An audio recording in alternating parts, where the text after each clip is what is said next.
community of Gaithersburg continues to mourn the loss of lives in Monday's plane crash. A mom and her 2 young sons died inside their home when that jet crashed into it. Meanwhile, investigators have a big job ahead of them to figure out what went wrong in the minutes leading up to that crash. 11 News I-Team reporter Barry Sims has been at the scene again all day today. He joins us live. Barry?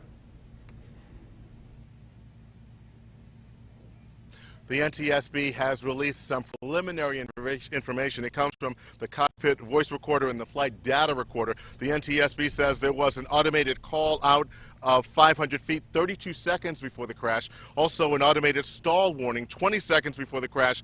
It was an impending aerodynamic stall, not an engine stall. Also, there was no evidence of an in-flight fire, catastrophic in-flight event, and no evidence of a bird strike. The investigation continues. National Transportation Safety Board investigators back on Drop Forge Lane in Gaithersburg, going over the wreckage of a twin-engine jet piece by piece. Montgomery County Fire and Rescue's Pete Perringer says crews from his agency kept watch overnight, assisting and making sure the fire was out. They believe a wing of that plane and some fuel ended up in the house, erupting into flame. 6 people were killed Monday when the jet coming in from North Carolina and attempting to land at Montgomery County Airpark careened into 2 houses, damaging them and then setting a 3rd house on fire. 36-year-old Marie Gemmel was found in a 2nd-floor bathroom trying to protect her sons, 3-year-old Cole and 1.5-month-old Devin. The 3 occupants of the home, a mother and 2 young children, sought refuge in an upstairs bathroom. They were all found together. It appears as though the mother attempted to protect the children, but they were unable to escape. The occupants of the plane have been identified. Nuventra Pharma Services of Durham, North Carolina says one of its vice presidents, 52-year-old David Hartman, was killed in the crash. 66-year-old Michael Rosenberg was also identified by his medical research company, Health Decisions. Montgomery County Police say the 3rd passenger was 31-year-old Chikioke Agbuka. It was back in March 2010 when Rosenberg received minor injuries when he was involved in another crash while landing at the same airport.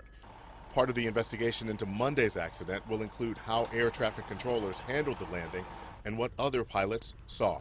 Yeah, we got an unusual amount of birds out here on one taxiway and runways. You guys can bring out the cannon. Hey guys, I think that Phenom just came up short. What?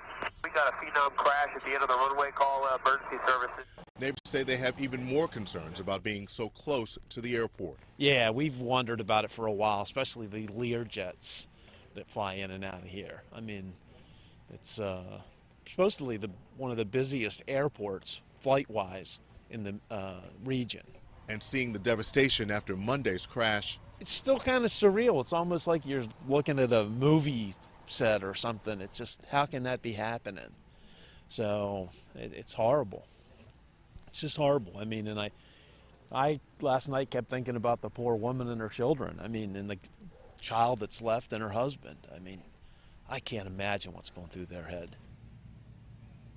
In a statement on his Facebook page, Ken Gemmel says no words can describe the enormity of our loss and sadness over yesterday's tragedy.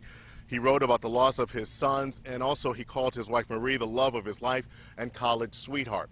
A GoFundMe site has been set up for him and his surviving daughter. It has raised about $228,000 so far. Reporting live from Gaithersburg, Barry Sims, WBAL-TV, 11 News.